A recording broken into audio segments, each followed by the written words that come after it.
Hello, my name is Jay Hoad and a huge welcome to this 5-day beginner's ukulele challenge. Over the next 5 videos, we're going to learn how to play some really cool songs, really easy left and right hand technique again to make it really easy to play, and so much other cool stuff. I am so glad that you are here with me. Let's get into it. Also, if you like what I do, please be sure to like this video and subscribe to my channel. So your ukulele probably looks something like this. Now, there's different kinds of ukuleles. This is a concert ukulele. It's the most common of all the ukuleles. You can see right here, concert ukulele just here, okay?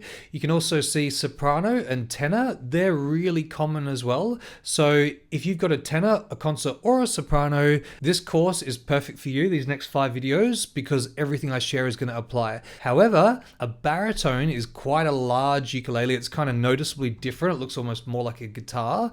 That has a different tuning and requires some different technique. But if you've just gone and bought a ukulele from your local shop, more than likely you've got a concert ukulele just like this one. So firstly, let's talk about how to hold this ukulele. So the way it sits on your body, if you're right-handed, sort of like this, the right hand here is just going to come and gently hold the ukulele like that, and the left hand is going to gently come up here to play the ukulele. Try not to have the ukulele down like this. That makes it really hard to play. Also, tilting out like this or tilting out like this makes it really difficult to play. So just try and have it flush, flat up against your body. People, when they start, often like to tilt it back so they can see the frets on the fretboard. We'll talk about that in a minute, but that does make it hard to play, okay? So try and have it flush on your body and sitting up sort of on this sort of an angle. Hand here and hand here. Obviously, if you're left-handed, that's all going to be reversed. But for this 5-day challenge, everything I'm sharing is relating to a right-handed ukulele player. So let's quickly look at all the different parts of the ukulele, and that's going to allow me to quickly explain to you and direct you when I'm teaching you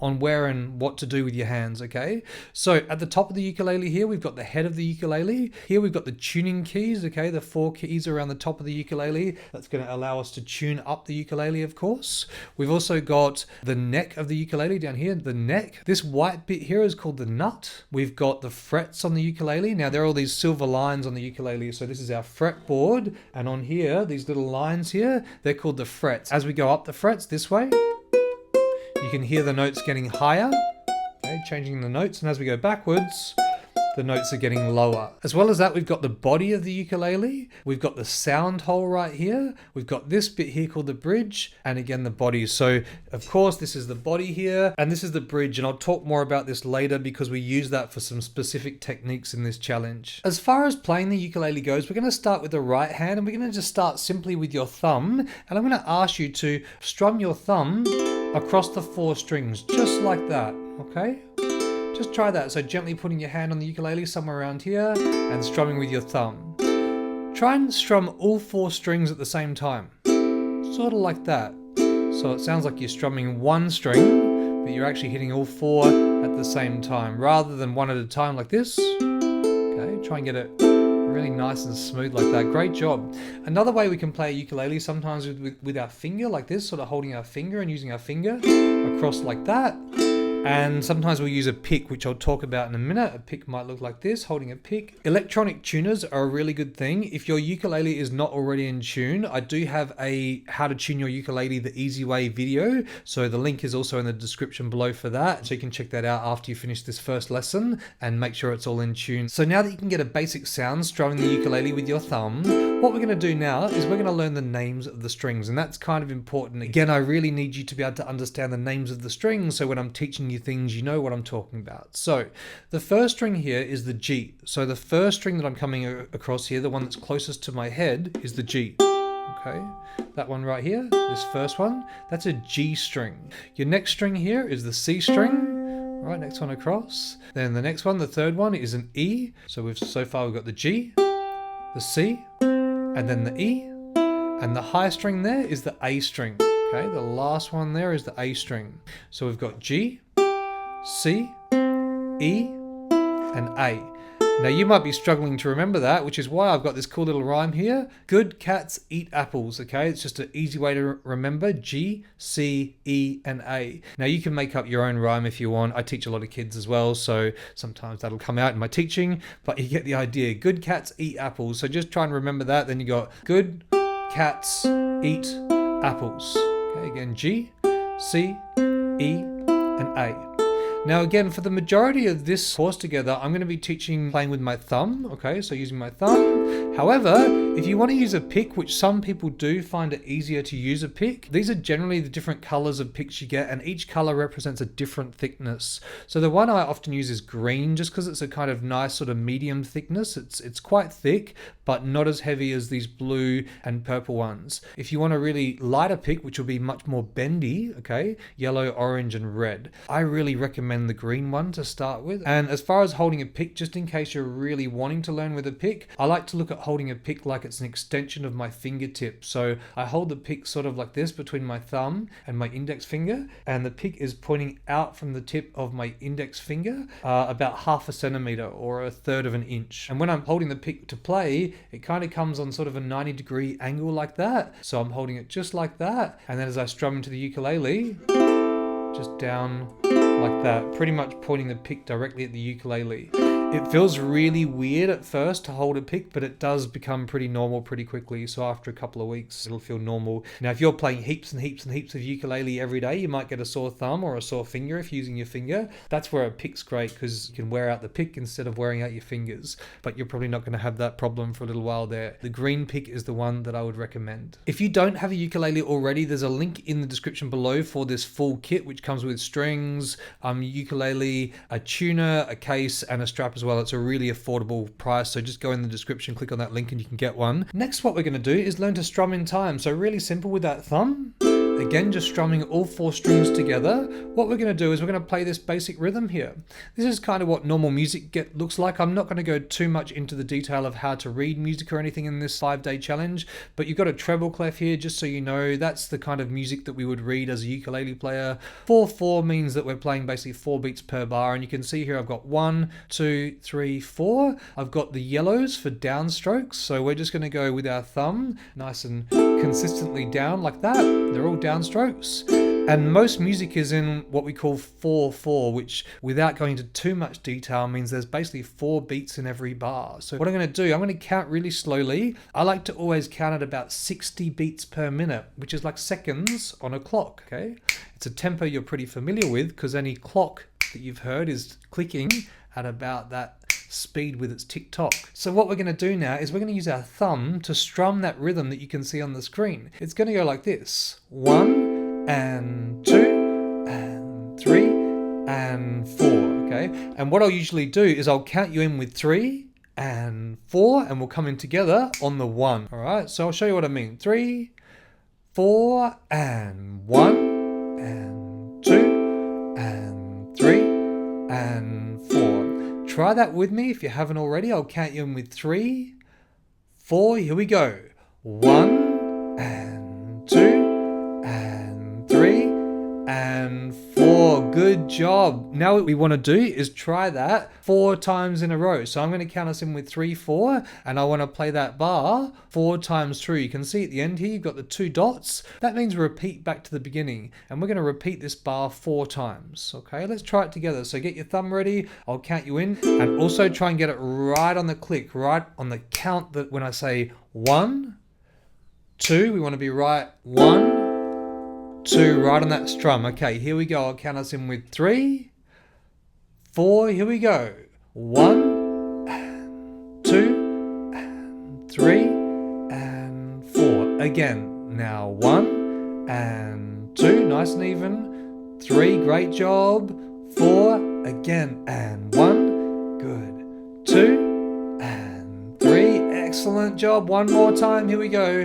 1 and 2 and 3 and 4. Fantastic. That is awesome. Really well done. And that's going to get heaps easier every day you practice. So every day, just grab your ukulele and just try practicing that with a thumb. You can try it at different speeds, get it faster, stuff like that as well. Okay, great job. Okay, so now what we're going to do is we're going to learn about the left hand and some good left hand technique to make it really easy to play. This is where people often struggle, right? Firstly, with the left hand, if you have a look at this picture here, it's going to kind of hold the ukulele neck a little bit like that. And you can see here these numbers. Now they represent the different fingers. So 1 is the index finger, 2 is the middle finger, 3 is the ring finger, and 4 is pinky, okay? So you'll always hear me speaking like that with 1, 2, 3, and 4 for the pinky. The thumb doesn't get a number. Why? Because the thumb is going to sit at the back of the neck. Now, what we're going to do for starters is I'm going to actually ask you to start by putting your first finger up here on the 3rd fret. Now, we spoke a little bit about these frets before. So these lines here, 1st fret here, 2nd fret, 3rd fret. Now, when we play a fret, we always want to get our finger right up on that fingertip. Okay, you can see that little line in my fingertip there. That's going to sit right up on that fingertip. We don't want to be so much in the flabby part of the finger like that. We want to get the fingertip up nice and high. Now, with the thumb at the back of the neck, the ukulele neck is quite small. So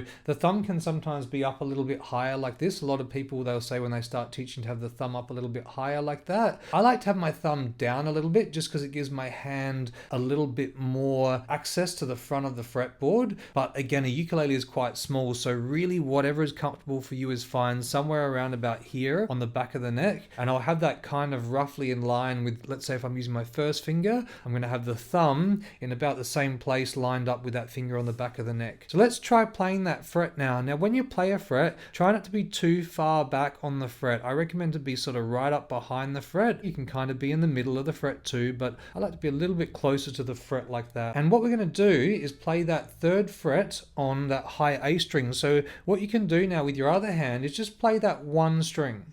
Okay, that's that highest string there. That bottom string, if you're looking at the ukulele, the one closest to the ground.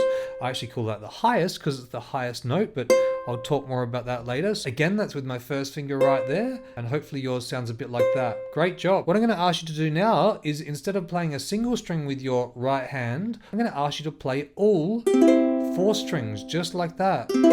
Now you actually just played your first chord, which is a C chord, which looks just like that. Now, these are chord pictures. I'll explain these in a bit more detail, but you can see with these pictures that the ukulele neck is actually up like this. So that's what it's like. It's like looking at the ukulele like this, not like that. And also, if I just explain that in a little bit more detail, this is the breakdown of a chord picture. So on the picture, you can see that first string there is the G string. Now on the ukulele, that's this string here. Okay, G, remember? And then we've got here the next string, the C, this one. Great. And then the next one, we've got an E string, this. And the next one at the top is the A string. So that's how that works across all those 4 strings. As well, you've got the frets. Again, imagining I'm holding my ukulele like this. So there's the 1st fret, 2nd fret, and 3rd fret. So what I just asked you was to put the first finger on the 3rd fret of that high string, which would be right there, just like that. So again, I've got my first finger high on that 3rd fret there, and I'm playing all 4 strings. Now again, if we just go back to that chord picture, my first finger is right there on that 3rd fret.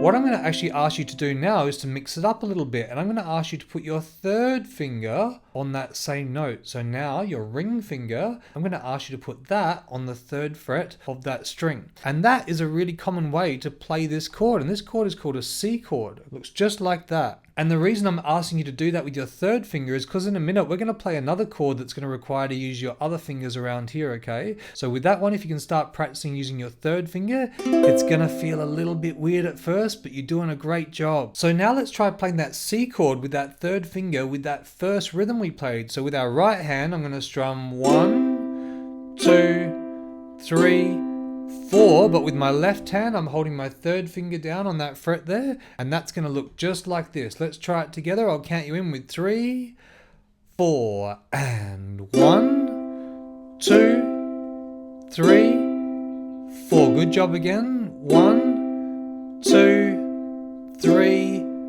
4. Fantastic. Now, if you're feeling any discomfort in your hand, just stop and give that a little bit of a shake. Again, if that's too hard, instead of using your 3rd finger on there, you can totally use your first finger, but I'd love you to be able to use your 3rd finger. Now, I'm going to teach you one more chord today, and in the next lesson, we're going to put this together in a really cool song. Check this out. This next chord here is called an F chord, and it looks a little bit like this. Something I forgot to mention, if you look at these chord pictures here, you might see these circles above. They mean that those strings are open. For instance, that last chord you just played, that C chord, chord, you had that one note down with your finger there, but those other 3 strings were open, okay? So as in you strum them with no frets down. So I just had my 3rd finger here, but with my right hand, I strummed all 4 strings. That's what that picture is representing, and that's why it's like that. If it had a cross, let's say, on there instead of those open circles, it would mean to not play those strings. You'll see that later. If any of those strings had a cross on them, it would mean not to play, okay? So we'll talk more about that later, but for now we're just playing all 4 strings, so you've got nothing to worry about. Now, this next one here looks like this. This is an F chord, and what we're going to do, we're going to put our first finger on the 1st fret of that E string right there. So you can see it in that picture. First finger, 1st fret of that string there, and our 2nd finger is going to reach all the way over here to play that 2nd fret on that G string. So again, in that picture there, I've got my 1st finger up here on that string there, okay, on the E string, and my 2nd finger is there on the 2nd fret of that G string. When you're playing these chords, try and get your fingers up nice and high. If they're coming down kind of flat like that, you're going to get a whole lot of dead notes. It's going to sound kind of like that. So that's why we want to get that hand up. Some people call it like a claw technique. I like to kind of, again, have my thumb down a little bit, and that thumb kind of allows me to get that leverage to get those fingers up like that. Honestly, I have a rule on guitar that I like to have that kind of bone of my knuckle sitting roughly in the middle of that neck there. So that bone of my knuckle is going to be sitting in the middle of the neck, at the back of the neck, just like that. But a lot of people will start with their thumbs up high. I find that a lot more difficult, but if you're comfortable with that, that's okay. Again, the ukulele is a really small neck, so you can be a little bit more relaxed with it. It's very forgiving, let's say. So again, that 1st finger is on the 1st fret of the E string just there, okay? And that 2nd finger is going to come across and go right there on that 2nd fret of the G string. Now with our right hand again, we're going to try all 4 strings. So let's try that. And hopefully your chord sounds a little similar to mine. You might have your fingers coming off on this sort of an angle like this. It might sound a bit more like this. Okay, with a few dead notes there, but eventually just try and get that raised up a little bit higher, because we really want every string to ring out. Now, what's going to happen if your fingers are kind of down flat like this, that note underneath there is going to get clipped by the back of this finger, and that'll stop that note from ringing. Okay, so that's a problem. As you get better, those fingers will come off almost on a 90-degree angle from the string rather than a flat angle or a 45-degree, and that just takes time. Same with that index finger. You can see that index finger is coming off almost directly off the string as opposed to an angle like that or like that. That's not so good. Again, it just takes time. So if you want to try going back to the C chord, I highly recommend using my 3rd finger, and that's up there on that 3rd fret there on the high A string there. So playing that one, and then with my right hand, I'm going to strum all 4 strings, and we're playing that all together. So that's that C chord like that. And then what we want to do is slowly go back to that F chord, which looks like this. So let's just do this a few times. Let's start with that C chord. So you hopefully got your hand on that C now. So 3rd finger just there on that 3rd fret. Let's try it. All 4 strings together with our right hand. Here we go.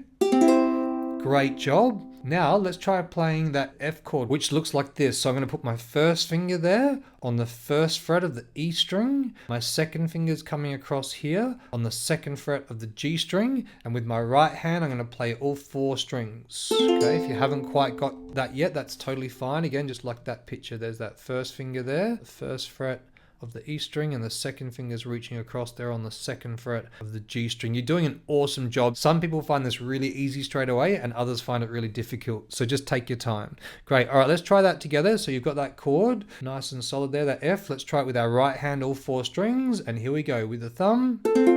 Great job. So the next exercise here, what we're going to do is we're actually going to do a little bit of a chord change here. Most music, like I said before, is in 4/4. So you can see what I've written down here is a bit of a mud map to the kind of thing that you'll often see in music where you have one chord, let's say a C chord here, and then an F chord. And these chords are going to change every 4 beats. So I like to give it a little bit of rhythmic accountability from the beginning. And what I'm going to ask you to do is play a C chord on the 1st beat of this bar. And then you've got these 3 beats, the 2, the 3, and the 4, to change or to prepare to change to the new chord, which is the F, on the 1st beat of the next bar. So nice and slowly going from the C to the F. That's going to sound a little something like this. I'll do it first. Have a listen. This is what we're aiming for. It'll be C, 1, 2, 3. Now changing to F, 4, and 1, 2, 3, back to the C, 4, and 1. It's just repeating. 2,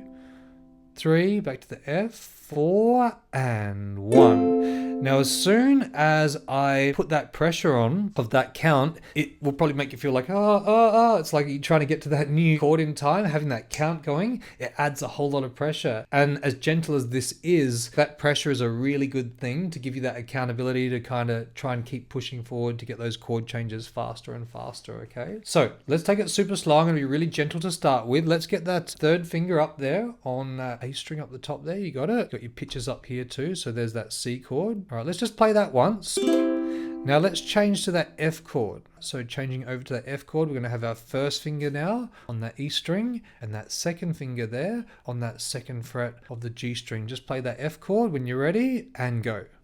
So that's the exercise. Now we're going to try it again. This time I'm going to start counting. As soon as you play that first chord, the C, I'm going to start counting, and you've got 4 beats to get to the F chord. So that's going to give you that little sense of pressure to change these chords. Let's see how we go. Third finger there on the third fret of the A string. You ready for that C chord? Here we go. And play 1 and 2. Now changing to F, 3 and 4. Now 1.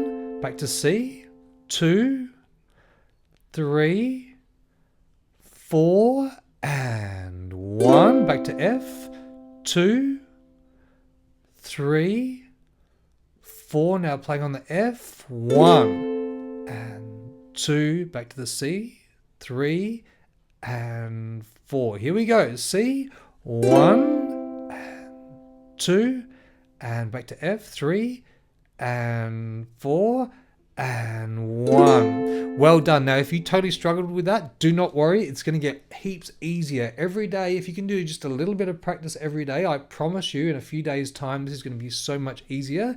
And after a week, you're going to be doing it a lot faster. Okay, so just take it slow. The really good things about doing this is straight away you're playing in time. If you can do that exercise and play on the C on the 1 and the F on the 1, and we've got that speed of like 60 beats per minute or something like that, it means you're playing in time. And if you're playing in time, you can play with other musicians and play music, and it's a really good thing. So practicing this straight off the bat is great. All right, let's try it one more time. So get that C ready and we'll see how we go. So again, that third finger on the C. Here we go. You ready? You're lined up. I'll count you in. 3 and 4. Here we go. Now C and 2 and 3. Changing to F. 4 and 1 and 2 and 3. Back to C. 4 and 1 and 2 and 3. Back to F. 4 and 1 and 2 and 3. Back to C and 1 and 2 and back to F and 4 and 1. How'd you go? Hopefully that was a bit easier. I want to say one more thing, that if you make a mistake, which you will, I make mistakes every day, you're going to make heaps of them. What you want to try and do is get what I call back on the train. So if you make a mistake, just stop for a second, listen to the count, listen to where I am in that chord progression, and try and come back in on the 1 on the C. So just take your time, listen to what's going on, prepare. And I call it getting back on the train because this beat never stops. That count is going to keep going. That's what music does. You can imagine if you made a mistake, the whole band is not going to stop around you, right? Everyone's going to keep playing. So getting really good at that skill is really important. So let's try that together again. Last time, we're going to come in together on the 1 on the C. Here we go. I'll count you in. 3, 4. Now, 1 and 2, changing to F. 3 and 4 and F and 2 and 3. Back to C and 1 and 2. Great job. 3, back to F. 4 and 1 and 2 and 3 and C. Now 1 and 2 and 3 and 4 and F and 2 and 3 and 4 and 1 and 2 and 3 and 4. And we slowly get faster and faster. Now C. 2, 3, 4. 1, 2, 3, 4. 1, 2, 3, 4. 1, 1, 2, 3, 4, 1, 2, 3, 4, 1, 2, 3, 4, 1, 2, 3, 4, 1, 2, 3, 4, 1, 2, 3, 4, 1, 2, 3, 4, 1, 2, 3, 4, 1, 2, 3. Okay, good job. You get the idea. You can see that gets faster and faster and faster. Really good. When I'm teaching chords to new students, my advice is only ever learn 2 chords at a time. Once you learn 2 chords, to add on another chord is easy, but if you try and learning 3 or 4 chords at a time, generally you don't learn any of them as well. Whereas if you just do this for a few days, you're going to have that C and F chord under your fingers, and for the rest of your life you'll remember those 2 chords. So that's kind of why I do it like that. So lots of practice on those for the next few days, and in the upcoming lessons, man, I've got so much cool stuff to show you. So thank you so much. Again, I also have a 7-day free beginners guitar challenge in the description below. If you want to learn guitar as well, feel free to check that out. The ukulele is an amazing stepping stone to guitar. So maybe if you're struggling on the ukulele, stay with this for a bit and then you can work towards guitar. Otherwise, keep on the ukulele, and I will see you in our next ukulele lesson, where we're going to learn our 3rd chord, start learning about heaps of other stuff too, and play heaps of songs. I'll see you there.